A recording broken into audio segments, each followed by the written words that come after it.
मोदी साहब कहते थे, जनाब मित्रों जब घर से जाओगे वो गैस सिलेंडर और पेट्रोल की गाड़ी की तरफ ध्यान देके वोट डालना। तो इसके जिम्मेदार जो लोग हैं वो नेशनल कॉन्फ्रेंस के लोग हैं, वो कांग्रेस के लोग हैं। भाई उनका कहना है, तो आज उनको कौन सा किसी ने बांध दिया?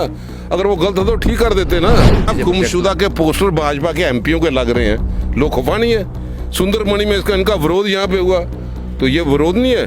और गुमराह होके फ्रस्ट्रेट हो गए जम्मू के लोगों में, गांधीनगर के लोगों अगर कोई सवाल पूछते हैं उनको भाड़े का टट्टू कहा जाता है, तो लोग गुस्से में नहीं है। अपने घर में ये भी सोचते हैं कि मनमोहन सिंह जी की नीति अच्छी थी, कम से कम पेट्रोल और डीजल में इतनी बढ़ोतरी नहीं थी। और मीर साहब गए थे, वो श्रीनगर से गए थे, जम्मू से आप क्यों नहीं गए? आपको बुलाया क्यों नहीं गया? आपको मन में मलाल है इस चीज का?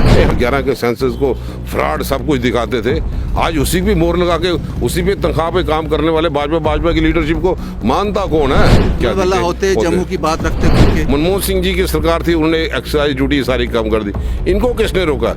ये एक्साइज ड्यूटी कम करते ना, पैसा का जमावड़ा करके अपने चुनावों के लिए इस्तेमाल करने की कोशिश यहाँ पे करते हैं। भारतीय जनता पार्टी के लोग कहते हैं कि ये महंगाई के जिम्मेदार हम नहीं है, महंगाई का जिम्मेदार जो है कोरोना है। डिलिमिटेशन कमीशन इधर भी रेडिसन आया था, तो रेडिसन वाले पॉलिटिकल पार्टियों को बुला के इधर भी बात कर सकते थे, तो फिर प्राइम मिनिस्टर के हाउस में उनको बुलाने की क्या जरूरत थी? ऑल पार्टी मीट की बात कर, क्या बात कर, क्या गुमराह करने वाले जुमलों की बरसात ये लोग करते हैं। पहले रियासत का दर्जा, पहले स्टेटहुड, पहले रियासत का दर्जा, चुनाव ये कोरोना नहीं कोरोना ये मैंडेट उनके पास है। जब वक्त आएगा कांग्रेस अपने पत्ते खोलेगी। हिंदुस्तान जो ऑल पार्टी मीट था कोई मतलब नहीं था, बिल्कुल कोई मतलब को निकल के आया, चाय पार्टी तक सीमित यहाँ पे रह गए। यूटी इसलिए बनाया था क्योंकि यहाँ पे सारी कंट्रोल जो थे यहाँ के लोकल लीडर के पास थे।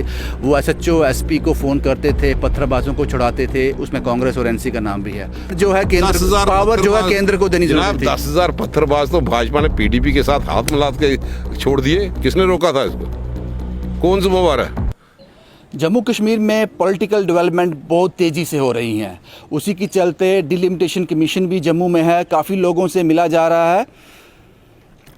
लेकिन ये चुनाव कब होंगे, डिलिमिटेशन का जो प्रोसेस है वो किस शक्ल में सामने आएगा? सेंसस तो हो गया कि वो 2011 की जो जनगणना है उसके आधार पे होगा, लेकिन क्या परिस्थितियाँ बनेंगी ये अभी थोड़ा कन्फ्यूज़न है। इलेक्शन की डेट कोई मुकर्रर नहीं है, उसमें लंबा प्रोसेस लगेगा, अभी उसमें वक्त लगेगा। इस सब पर चर्चा करने के लिए मेरे साथ हैं कांग्रेस के सीनियर नेता रमन बल्ला साहब। बल्ला साहब से और भी बड़ी बातें करेंगे, क्योंकि महंगाई जो है, पेट्रोल जो है वो 100 का आंकड़ा पार कर गया। और मुझे आज भी याद है कि 2014 में इसी पेट्रोल को लेकर, गैस सिलेंडर को लेकर वोट मांगे गए थे। इस सब पर चर्चा करने के लिए मेरे साथ कांग्रेस के नेता मौजूद हैं। क्या लगता है रमन बल्ला साहब आपको कि आप भी डिलिमिटेशन कमीशन से मिले, क्या बात हुई उनसे? सबसे पहले ये बताया आपने क्या रखा उनके सामने? डिलिमिटेशन कमीशन चलो कम से कम आया तो सही 1.5 साल के बाद, और जिस ढंग से वो सारे लोग आए, हमारी पार्टी ने जो अपना फैसला था वो उनको सुना दिया लिखित रूप में, मेमोरेंडम दे के भी, कि डिलिमिटेशन के हक में तो हम लोग हैं ही हैं, लेकिन इंसाफ यहाँ पे हो, पूरी ट्रांसपेरेंट तरीके से हो, जो भी कॉन्स्टिट्यूशन जो फॉर्मेलिटी यहाँ पे उस पर निर्धारित यहाँ पे हो। आए दिन जो अफवाहों का बाजार देखते थे, किसी का लाका काट के किसी को काट दिया, हमने उनको कहा कि आपने 1.5 साल के पहले अगर कोई काम किया, कोई तैयारी की है, वो रोड मैप हमारी पार्टी के लोगों के सामने रखे, ताकि उसकी बुनियाद पर हम लोग ऑब्जेक्शन कोई फाइल करें कि हमें किस चीज़ पर एतराज़ है। अगर कोई चीज़ ही नहीं तो पीछे बैकग्राउंड किसकी है? तो उन्होंने साफ तौर पे कह दिया कि ऐसा कोई चीज़ भी नहीं होगी। उसके बाद रणनीति तय होगी, उसके बाद दोबारा भी चक्कर यहाँ पे लगेंगे। इसको ज़मीनी सतह पे देखना होगा कि किसी भी साथी के साथ इंसान भी यहाँ पे हो, हर एक बरादरी के साथ, शेड्यूल कास्ट हो, शेड्यूल ट्राइब यहाँ पे हो, ओबीसी के लोग हैं, कश्मीरी पंडितों की अपनी बात है, उनकी भावनाओं की तर्जमानी की जाए, सिख कम्युनिटी के लोग हैं, तो उनका एक इंसाफ तो उनको मिल पाए, किस ढंग से हो। क्योंकि जम्मू कश्मीर में जिस ढंग से हम लोग यहाँ पे देख रहे हैं कि ब्यूरोक्रेसी के ज़रिए सरकार चलाई जा रही है, भाजपा प्रॉक्सी गवर्नमेंट के ज़रिए अपनी वावा लूटना चाहती है, लेकिन ज़मीनी सतह पे उनका कोई नाम लेने वाला यहाँ पे नहीं है। महंगाई ने जिस ढंग से कमर तोड़ दिया, और उस ढंग से ये ज़रूरी भी बनता था कि हम उनके सामने अपनी चीज़ें यहाँ पे रखें कि एक तो आप लोग 2011 के सेंसस पे कर रहे हो, और जम्मू के लोगों की हमेशा आवाज़ यहाँ पे रही। अगर आपको कोई जनसंख्या देखनी है, भाई मैंडेट आपके पास है, सरकारें आपके पास है, आप उसको एक्सपेक्ट करके आज की डेट तक करते तो जम्मू के साथ इंसाफ मिलता है। लेकिन मैंडेट क्योंकि भाजपा के साथ हम देखते हैं कि भाजपा की बिल्ली थैले से जब बाहर आएगी लोगों को पता चलेगा, जो जम्मू काज के लिए बड़े लड़ा करते थे, जो कल तक जिस 2011 के सेंसस को फ्रॉड सब कुछ दिखाते थे, आज उसी भी मोहर लगा के उसी पे तनख्वाह पे काम करने वाले भाजपा की लीडरशिप को मानता कौन है? उसको कोई आदमी सीरियसली नहीं यहाँ पे ले रहा। लोगों के जज्बात हैं, जिस ढंग से ये लोग जम्मू के लोगों के जज्बात के साथ यहाँ पे खेले हैं। 2011 का सेंसस किसी इलाके का तो 15-16 लाख आबादी ज़्यादा है, हम उस पर टिप्पणी नहीं करते। हमारे जो जम्मू का इंसाफ हो वो याद दिलाने में कामयाब यहाँ पे कर। वो कहते हैं, भारतीय जनता पार्टी के लोग कहते हैं, मेरी कल उनसे बात हो रही थी, वो कहते हैं कि 2011 का जो सेंसस है वो पूरी तरह से गलत है और इसके ज़िम्मेदार जो लोग हैं वो नेशनल कॉन्फ्रेंस के लोग हैं, वो कांग्रेस के लोग हैं। भाई उनका कहना है, तो आज उनको कौन सा किसी ने बांध दिया? अगर वो गलत है तो ठीक कर देते ना। अगर कहीं पे गलती उनको दिखाई देती है तो ठीक कर दे। आप उसी को एक बार अगर कहीं भी गलती होगी दोबारा रिपीट कर रहे हो और जम्मू के साथ धोखा कर रहे हो। किस ढंग से जम्मू की सीटें बढ़ेंगी? अगर जम्मू की सीटें बढ़ाए हम लोग बता सकते हैं भी किस ढंग से बताए। अगर इनको एक्सपेडाइट करना तो आज की डेट में बता देना, ये लोग जो नए लोग यहाँ पे ये कहाँ पे जाएंगे? आप साफ तौर पे कहा जाए तो आप ये कह रहे हो कि अगर 2011 की जनगणना गलत थी तो आप उसके आधार पर क्यों करवा रहे हो आज? बिल्कुल क्यों करा रहे हैं? चुप क्यों बैठे हैं? ऑप्शन क्या है? क्यों नहीं चुप क्यों बैठे? ये किस आंकाओं को खुश कर रहे हैं? अगर उस वक्त नहीं होता, अब जब पूरे यहाँ पे होता सेंसस, आज की डेट में करते, 10 साल के लोगों का जो पीछे रहेंगे, आज अगर सेंसस यहाँ पे होगा, कल कितने सालों के बाद यहाँ पे होगा? उसका जिम्मेवार क्या है? कौन सा सेंसस यूज होना चाहिए? सेंसस ये मैंडेट उनके पास है। हमने आप बात रखी है कि 2021 का तो प्रोसेस में है, अभी प्रोसेस में है। वो अगर करना तो ठीक है, इन्होंने अगर इसमें जल्दबाजी कर सकते हैं और 2026 तक कहीं पे बंद है, अगर इसमें करना चाहते हैं तो इसमें अपना पैरामीटर तय करें ना। हमें उसमें कोई इतराज़, हमारा ये है कि जो इंसाफ सारी जात बरादरी को लेके पॉपुलेशन के बेस पे यहाँ पे हो पाए। लेकिन जो लगता है कि जिस ढंग से इन्होंने 2011 का सेंसस का तय कर ही लिया, सरकार उनकी है, मैंडेट उनके पास है। ये कहते हैं चुनाव आयोग इंडिपेंडेंट है, कहाँ पे चुनाव है? जहाँ पे इनकी मर्जी आती है वहाँ पे घोषणा कर देते हैं। भाई अगर आप हम लोग बोलते हैं आप MP के चुनाव करवा सकते हो, दूसरे DDC के चुनाव करवा सकते हो, BDC के चुनाव करते हो, तब तो आप बड़ी वाह लूटते हो। जनाब सब हालात ठीक है, 4G वाला हिसाब, जब हम कोर्ट में जाते हैं जनाब 4G दे दो जम्मू के बच्चों को, फिर हालात सामान्य नहीं है। इनकी भाजपा के लोगों की बातें सुनता कौन है? ये अपने मनोरंजन अपनी पीठ खुद ही थपथपाते हैं। जब कोई लोग गलती करते हैं, आपने देखा जब हम लोग बोलते थे जनाब कोरोना में भारतीय सरकार, ये सरकार फेल हो गई, उस वक्त ये चुपचाप नहीं जी बहुत इंतजाम हुए, फिर हर्षवर्धन को निकाल दिया। अगर उसने ठीक किया होता तो उसको इनाम मिला या क्या खिला? अगर डॉक्टर को लोगों उन्होंने निकाल दिया, क्योंकि इसका मतलब था कि जो राहुल जी कहते थे, कांग्रेस के लोग कहते थे ये सरकार इस कोरोना के सिलसिले में फेल होगी, फेल होकर रह गई। आज मंत्री निकाल दिया। आज एजुकेशन पॉलिसी फेल होकर रह गई तो वो उसका मिनिस्टर भी निकाल दिया। जो ट्विटर वाला दूसरा जो रोज भाषण देता था, अब वो सरकारें कहीं टिप्पणी यहाँ पे शुरू होगी, वो बैठ गई। अरे भाई अगर ऐसी चीज़ों पर करना था तो निर्मला सीतारमण जिसने 8% ग्रोथ रेट रखा, उनका भी तो हिसाब करके जम्मू के लोगों को बता दो। जब हम महंगाई की बातें करते थे वो बोलते मैं प्याज नहीं खाती। भाई गैस तो चलाते हो घर में, गैस का जब चलाते हो तो वो तो देख लो कि पिछली मनमोहन सिंह जी सरकार ने तो वो कितना दिया जाता, तो तब भी इनको लगता होगा अपने घर में बैठ के, अपने घर में ये भी सोचते हैं कि मनमोहन सिंह जी की नीति अच्छी थी, कम से कम पेट्रोल और डीजल में इतनी बढ़ोतरी नहीं थी। रणवाला साहब, ये बात तो आपको माननी पड़ेगी कि जम्मू की बात, खासकर मैं जम्मू की बात करूं, जम्मू में कांग्रेस का चेहरा जो है वो रमन बल्ला है, इसमें कोई दो राय नहीं है। जब कांग्रेस में रमन बल्ला जी को देखता है तो लगता है कि कांग्रेस जिंदा है, अभी कांग्रेस यहाँ सांस ले रही है। लेकिन आप ही को जम्मू की नुमाइंदगी करने के लिए, जम्मू की बात रखने के लिए आल पार्टी मीट में शामिल नहीं किया गया? नहीं, कांग्रेस की लीडरशिप ने फैसला किया जब पार्टी पर, इंडिविजुअल मैटर नहीं करता, पार्टी के हम एक सोच के मैटर करता है। हम एक सोच के साथ जुड़े हैं, उस सोच की नुमाइंदगी वहाँ पे थी। अब जिस सोच की हम चाहते थे कि वहाँ पे आपको बुलाया जाता तो आप जम्मू की बात रखते, हमें यकीन है पूरा। आप मैंने कहा कि कांग्रेस का चेहरा अगर जम्मू की बात की जाए वो रमन बल्ला है। हमारे जो भी लोग गए थे उनने पूरे जम्मू कश्मीर की बात की। और मीर साहब गए थे, वो श्रीनगर से गए थे, जम्मू से आप क्यों नहीं गए? आपको बुलाया क्यों नहीं गया? आपको मन में मलाल है इस चीज का? नहीं, हमें कोई मलाल नहीं, हमें पार्टी की लीडरशिप पे भरोसा है। आजाद साहब वहाँ पे थे, मीर साहब वहाँ से, उन्होंने आते ही अपने पूरे रखे कि हमें रियासत का दर्जा दो, पूरे रियासत की बात की। जो जम्मू के चैंपियन बने थे, जो कल तक बोलते थे जम्मू को रियासत दर्जा देंगे, आज जब वो भी प्रेमनाथ डोगरा जी के स्टैचू पे निकलते होंगे तो देखते होंगे उनकी आंखों में आंसू आ रहे। भाई मेरे बाद भाजपा ने क्या हालत करके जिस जम्मू को मैं रियासत का दर्जा देना चाहता था, इन्होंने तो यूटी में बदल दिया। साहब, आपने मेरा सवाल घुमा दिया। आप अच्छे सियासतदान हो लेकिन आपने घुमा दिया मेरा सवाल। मेरा सवाल ये था कि जम्मू की बात करने वाला अगर कांग्रेस से कोई है तो वो रमन बल्ला है। रमन बल्ला उस आल पार्टी मीट का हिस्सा नहीं था। ये फैसला आपका नहीं है और ये फैसला पार्टी का भी नहीं है। पार्टी नहीं मुकर्रर कर सकती कौन कौन जाएगा। दिल्ली से आदेश आया था, कहीं दिल में मलाल है कि वो आदेश में आपका नाम होना चाहिए था? हमें उसका मलाल नहीं, पार्टी के हम लीडरशिप के पार्टी ने डिसाइड नहीं किया। पार्टी ने डिसाइड नहीं किया। उन लोगों जिन्होंने मैंडेट था उनको बुलाना चाहिए था, उन लोगों को बुलाना चाहिए था। शेड्यूल कास्ट की नुमाइंदगी करने वाले लोग हों, ओबीसी की कैटेगरी के अपने लोग हों, मेरे कश्मीरी पंडित भाई वो अपनी बात रखें, सिख कम्युनिटी के लोग तराल बारामूला उनकी क्या रमन बल्ला होते जम्मू की बात रखते खुल के। देखो रमन बल्ला अगर होता तो बात तो जरूर रखता, हम तो वो ऐसा ही कोई चीज़ नहीं। लेकिन क्योंकि इसलिए भाजपा के खिलाफ लोगों को गुस्सा है क्योंकि मोदी सरकार ने कोई एजेंडा नहीं तय किया था। भाई अगर एजेंडा तय नहीं किया था तो आप लोगों को किसने रोका जम्मू कश्मीर के नौजवानों को रोजगार देने के लिए बंदोबस्त करते? आप लोगों को किसने रखा जम्मू में इंफ्रास्ट्रक्चर खड़ा करने के लिए आप कोई कदम उठाते? आपको किसने रोका? वहाँ पे बोलते जनाब हमने अपना यात्रा बंद कर दी है, वैष्णो देवी की यात्रा चल रही है, जम्मू कश्मीर को इकोनॉमिकली जीरो करने वाले ये लोग नहीं तो और कौन है?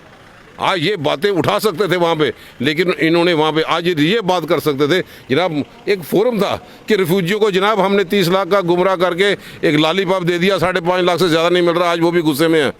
बताए ना वो महंगाई को देखकर क्या कहते हैं? 100 पेट्रोल 100 पार कर गया। और मुझे याद है सोशल मीडिया पे आज भी वीडियो, आप जब फेसबुक खोलते हो ना वीडियो आती है पुरानी, उसमें कहा जाता था आपको 35 रुपए तेल चाहिए या नहीं चाहिए। वो बाबा वाला बाबा तो आज दिखाई नहीं देता, बाबा को व्यापारी बना दिया जैसे आपने वो वीडियो देखा है? हमने वो वीडियो देखा और आज मैं जनता से यही अपील करता हूँ आपके लिए। मोदी साहब कहते थे जनाब मित्रों जब घर से जाओगे वो गैस सिलेंडर और पेट्रोल की गाड़ी की तरफ ध्यान देके वोट डालना। आज लोग समझ गए अंधभक्त भी कि आप वही करना जो आपके आकाओं ने कहा है, जाके वोट डालना और बदलाव के लिए वोट डालना, क्योंकि गरीब आवाम की कमर भाजपा ने तोड़ के रख दी। भारतीय जनता पार्टी के लोग कहते हैं कि ये महंगाई के जिम्मेदार हम नहीं हैं, महंगाई का जिम्मेदार जो है कोरोना है। उसका कारण क्या बताते हैं? वो उसका कारण बताते हैं कि हमने बहुत मुफ्त राशन बांटा है, उसमें काफ़ी नुकसान हो गया है, कमाई कोई हुई नहीं, ये महंगाई उस कारण है। 1 लाख कितने लाख करोड़ से भी ज़्यादा इन्होंने पेट्रोल और डीजल में वैट और एक्साइज ड्यूटी लगा के कर दिया। मनमोहन सिंह जी की सरकार थी, उन्होंने एक्साइज ड्यूटी सारी कम कर दी। इनको किसने रोका? ये एक्साइज ड्यूटी कम करते ना, पैसा का जमावड़ा करके अपने चुनावों के लिए इस्तेमाल करने की कोशिश यहाँ पे करते हैं, पैकेज कहीं पे देते नहीं। जम्मू कश्मीर के हालात देखो, ट्रांसपोर्ट सेक्टर सारा जीरो हो गया, इंडस्ट्रियल प्राइवेट सेक्टर से वो भी लोगों की बंद यहाँ पे होगी, लोगों का जो रोज़गार था वो भी बंद हो गया। तो इनको खुला मौका मिला था, मंच मिला था कि मोदी सरकार के सामने जब सारे इलेक्शन का जो डिलिमिटेशन कमीशन के लिए सिलसिले में बात थी, वो तो एक इंडिपेंडेंट अदारा डिलिमिटेशन कमीशन, इधर भी रेडिसन आया था, तो रेडिसन वाले पॉलिटिकल पार्टियों को बुला के इधर भी बात कर सकते थे। तो फिर प्राइम मिनिस्टर के हाउस में उनको बुलाने की क्या जरूरत थी? आल पार्टी मीट की बात कर रहे हैं, क्या बात कर, क्या गुमराह करने वाले जुमलों की बरसात ये लोग करते हैं। आए कि सिर्फ बड़ा लोगों ने देखा भाई 2.5 साढ़े 3 घंटे मीटिंग चली, 7 दल शामिल थे, 14 बड़े बड़े नेता चीफ मिनिस्टर बैठे हैं, तो उसमें से निकला क्या? हम वही सवाल करते हैं, उसकी गरिमा बनाने की ज़रूरत है। आज डिलिमिटेशन कमीशन के सारे लोग आए थे, जो उनके संबंधित बातें थी वो रेडिसन होटल में भी हो सकती थी, उसमें किसने रोका? जो बात थी जिसमें लोगों के जख्मों को कुरेदा, इस 24 दिन की 24 डेट के लोगों के जख्म थे, कश्मीरी पंडितों की अपनी बात थी, रिफ्यूजियों की अपनी बात थी, नौजवानों की अपनी बात थी कि इनको रोजगार देने का बंदोबस्त किया जाए। जम्मू कश्मीर ये बॉर्डर स्टेट है, ये आम स्टेट नहीं है, ये बॉर्डर स्टेट थी जिन्होंने कुर्बानियों दे के भी हिंदुस्तान जो आल पार्टी मीट था कोई मतलब नहीं था? बिल्कुल कोई मतलब, कोई निकल के आया, चाय पार्टी तक सीमित यहाँ पे रह गए, ठोस कोई नहीं। प्रधानमंत्री साहब भी मीटिंग तो बुलाई लेकिन समय नहीं तय कर पाए। बहुत अच्छा होता कि प्राइम मिनिस्टर साहब ने मीटिंग बुलाई, डिलिमिटेशन को हदायत देती कि 2 महीने के अंदर कंप्लीट करो, समय को मुकर्रर नहीं किया गया। हम स्टेट का दर्जा इतने महीने के बाद देंगे, वो कोई तय नहीं किया। तो कौन से पैरामीटर हैं कि हालात ठीक होने के? हालात तो आज भी इनका कंट्रोल है। इन्होंने कहा कि नोटबंदी हटा दी, हम आतंकवादी की कमर तोड़ देंगे। नोटबंदी हटे हुए कितने, आज भी सिलेक्टिव किलिंग कश्मीर में हो रही है, आज तो ड्रोन भी आ रहे हैं। तो अब ड्रोन नोटबंदी का कौन किसको रोए? भाजपा कहती है कि जब मैंने उनको ऑप्शन दिए कि आपको क्या लगता है कि पहले डिलिमिटेशन का प्रोसेस चल रहा है, ये हो जाएगा, ये तो सुनिश्चित है पहले यही होगा, उसके बाद क्या स्टेटहुड या इलेक्शन, इलेक्शन या स्टेटहुड, पहले इलेक्शन हो या स्टेटहुड? वो कहते हैं नहीं जनाब पहले इलेक्शन उसके बाद स्टेटहुड। भाजपा का अपना पहले रियासत का दर्जा, पहले स्टेटहुड, पहले रियासत का दर्जा। चुनाव ये करवाना नहीं करवाना ये मैंडेट उनके पास है। जब वक्त आएगा कांग्रेस अपने पत्ते खोलेगी। रियासत के दर्जे के ना होने से जम्मू कश्मीर का अवाम अपमानित हुआ है और उसके जिम्मेवार भाजपा है। आज भाजपा की साख नहीं रही है, भाजपा जो दावे यहाँ पे करती है, जब गरीब आदमी गाड़ी में तेल डालने की कोशिश करता है और बड़ी बड़ी बुलंदियों को छूने वाली बातें करते थे, लोग साइकिल पे आ गए। भाजपा कहती है कि यूटी इसलिए बनाया था क्योंकि यहाँ पे सारी कंट्रोल जो थे यहाँ के लोकल लीडर के पास थे। वो एसएचओ एसपी को फ़ोन करते थे, पत्थरबाजों को छुड़ाते थे, उसमें कांग्रेस और एनसी का नाम भी है, उनको छुड़ाते थे, अपनी मनमर्जियाँ करते थे। इसलिए सरकार जो है केंद्र पावर जो है केंद्र को देनी जरूरत थी। 10,000 पत्थरबाज तो भाजपा ने पीडीपी के साथ हाथ मिला के छोड़ दिए। किसने रोका था इसको? कौन जिम्मेवार है? महमूद अजहर को ये छोड़ गया, तब तो नहीं भाजपा नहीं थी। कहाँ से चढ़ के कंधार तक छोड़ गया है? कहाँ थे भाजपा? ISI वालों को पठानकोट में एयरबेस में लाने वाले कौन थे? अगर समय रहते उन्होंने महमूद अजहर को यहाँ से नहीं छोड़ा था तो आज सुजमा जैसे नगरोटा में बार बार अटैक नहीं होते। इनको नीति तय करनी पड़ेगी कि आज ड्रोन के जरिए भी हम देख रहे हैं, लेकिन जब टेक्निकल एयरपोर्ट पे ऐसी वारदात हुई, वो देश के खिलाफ हमला था। रमन बल्ला क्या, सारे कांग्रेस के कार्यकर्ता सरकार के साथ खड़े हैं, देश के खिलाफ चुनौती, लेकिन कताई कहाँ पे हो रही, उसको देखना भी सरकार का काम है। सिक्योरिटी ग्रिड को स्ट्रेंथन करने की ज़रूरत है। आए दिन ये वारदातें हो रही हैं कि कहीं से किसी का बच्चा उठाया जा रहा है, तो ये इसके लिए उठाई। आखिरी सवाल रमन बल्ला साहब, भारतीय जनता पार्टी के लोग कहते हैं, जब हमने उनसे पूछा कि लोग आपसे नाराज़ हैं, इसमें कितनी सच्चाई है, लोग आपसे खफा हैं और इसका असर इलेक्शन में दिखेगा, वो कहते हैं लोग हमसे नाराज़ नहीं हैं, ये जो हमारे अपोजिशन है, अपोजिशन का मतलब कांग्रेस ही आप जो हैं इन्होंने सोशल मीडिया पर एक ऐसे वीडियोस डाले हैं, एक भ्रम पैदा किया है, लोग हमसे खफा नहीं हैं, हमने बड़े अच्छे अच्छे काम किए हैं, बड़े अच्छे गुमशुदा के पोस्टर भाजपा के एमपीओं के लग रहे हैं, लोग खफा नहीं है।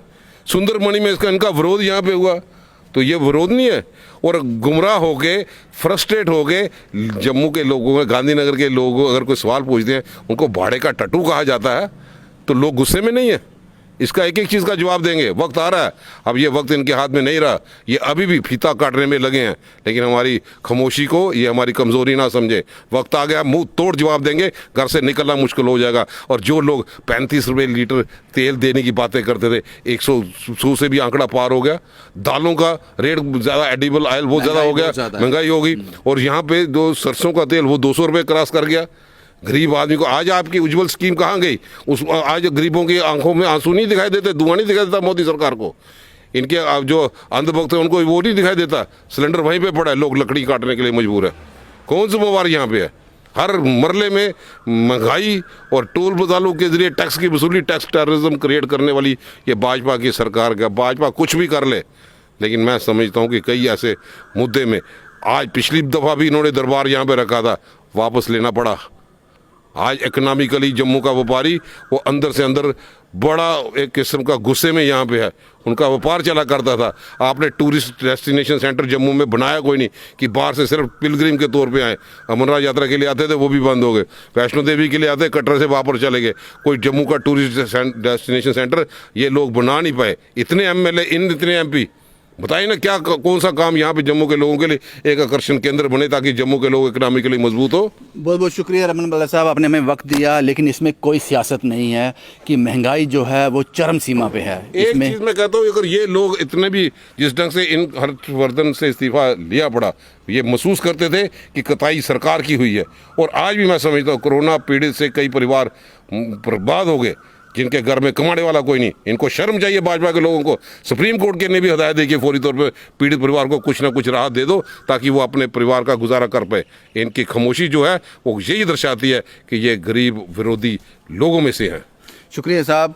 जैसा कि मैंने पहले कहा कि इसमें कोई सियासत नहीं है, इसमें कोई फेरबदल नहीं है कि महंगाई जो है अपने चरम पे है। शायद इससे ज़्यादा महंगाई आज तक पहले कभी हुई ही नहीं। बाकी बातों के लिए हमने रमन बल्ला साहब से कांटेक्ट किया, उनसे बात की, उनकी बात आप तक पहुंचाई।